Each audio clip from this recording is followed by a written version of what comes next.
sabi niya sa akin, diretsuhin mo na ang mga tao. Sabihin mo sa kanila, nakikiusap ako na iboto nila ang 10 kandidato ng Duterte.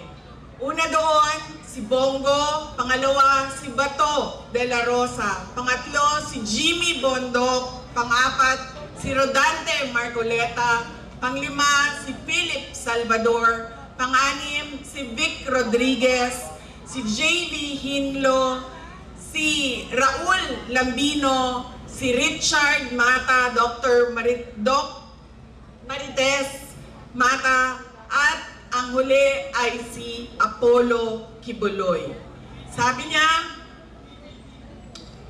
yes, ito po ang partido ni Pangulong Duterte, ang PDP o ang Duterte, ang 10 senador ng Duterte.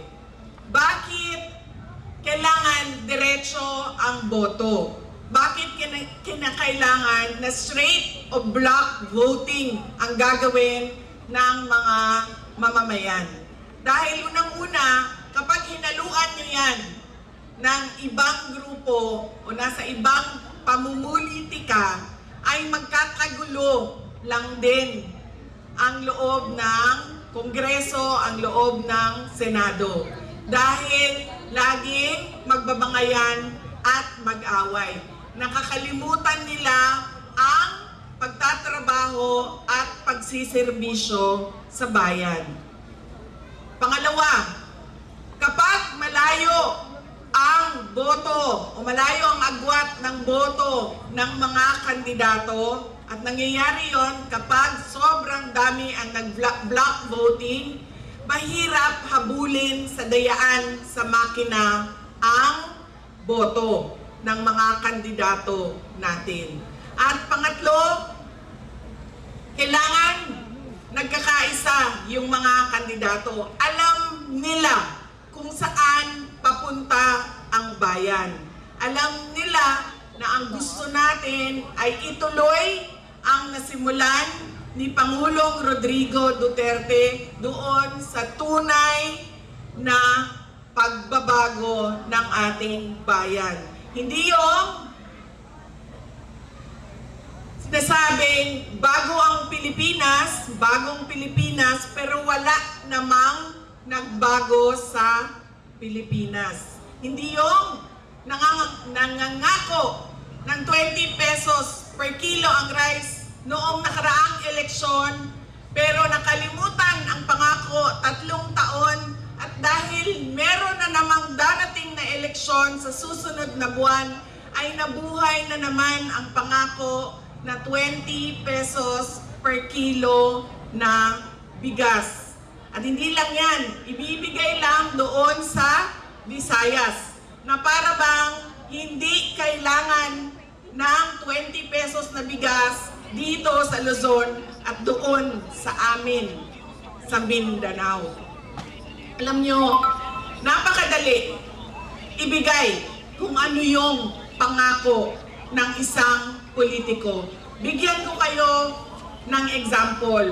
Hindi ako makapagbigay sa iba dahil hindi ko alam paano sila magtrabaho. Pero noong ako ay nangangampanya, tumayo ako sa stage noong nakaraang halalan 2022, 3 lang ang sinabi ko: trabaho, edukasyon, at mapayapang pamumuhay. Noong ako ay nahalal, noong ako ay pinili ninyong lahat, nagbukas kami ng Magnegosyo Taday sa Office of the Vice President. Yun yung Micro and Small Entrepreneurship Program. Nagbibigay hanap buhay sa mga walang kapital. Nagte-training sa mga tindahan na hindi sila malubog sa utang dahil marunong sila mag-rolling ng kapital nila. Marunong sila magnegosyo. Ako ay naupo sa Department of Education. Ang pangit ng kalidad ng edukasyon natin. Isa doon, kailangan itaas ang kalidad ng ating teaching course o ng ating mga teachers. Saan tayo magsisimula sa kalidad ng teaching course natin? Kundi tanungin natin sila, Ano ba yung problema? Bakit hindi kayo makaturo ng maayos sa mga bata? Isa sa paulit-ulit na consultation namin sa buong bansa, nagsasabi sila, matagal na kami humihingi ng pahinga. 2 buwan na pahinga para sa amin. Dahil ang mga teachers natin ay walang leave. Hindi sila tulad namin na mga regular na empleyado na meron kaming leave. Ang mga teachers natin, wala silang leave. Tulad sila ng mga pulis. Doon ako ay naupo. Tinanong ko ang abogado. Sabi ko, pwede bang ibigay? Sabi niya, pwedeng ibigay. Bawal ba sa batas? Sabi niya, hindi bawal sa batas bigyan ng pahinga ang mga guro. Sabi ko, bakit hindi binibigay sa mga guro? Hindi niya masagot. Sabi niya, hindi ko alam. Matagal na ako dito sa DepEd, pero hindi ko alam bakit hindi binibigay. Sabi ko, okay. Tapos na yung mga tanong ko sa iyo. Tinawag ko yung kasama ko sa opisina. Sabi ko, pahiram ng kalendaryo mo. Pinahiram sa akin ng kalendaryo. Binilang ko ang araw ng 1 buwan, 30 days.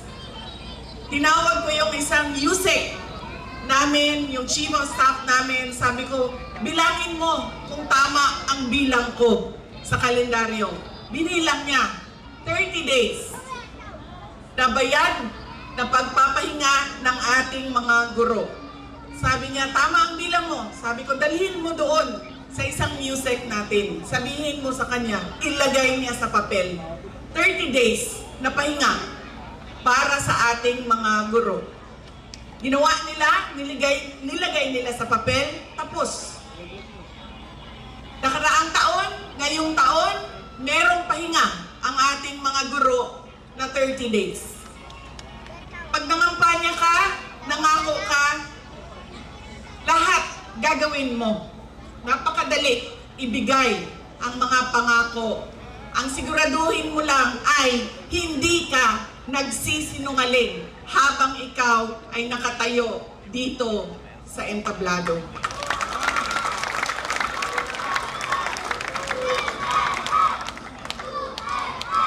Kaya napakahalaga ng sinasabi kong block voting. Mahirap dayain dahil mataas ang boto. Nagkakaisa tungo sa tunay na pagbabago na simulan ni Pangulong Rodrigo Duterte at hindi nag-aaway-away. Kaya kapag pinili ninyo si Mayor Isko Moreno Dumagoso, piliin nyo na rin lahat ng kasama niya.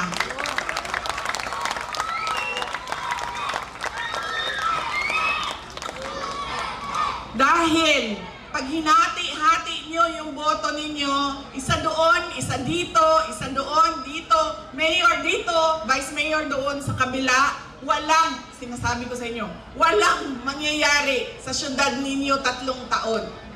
Dahil hindi makakagalaw ang mayor ninyo, hindi din makakagalaw ang konseho ninyo.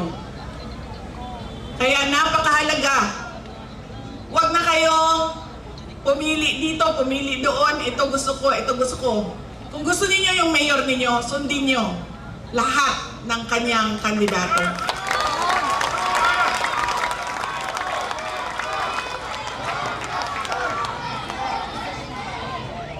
Kung gusto niyo ang Duterte, piliin niyo yung 10 senador derecho.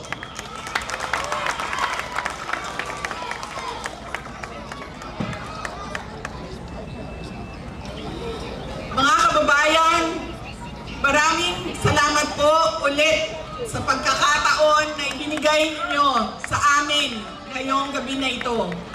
Ang lahat ng ginagawa natin ay para sa Diyos, sa bayan, at sa bawat pamilyang Pilipino. Syukran.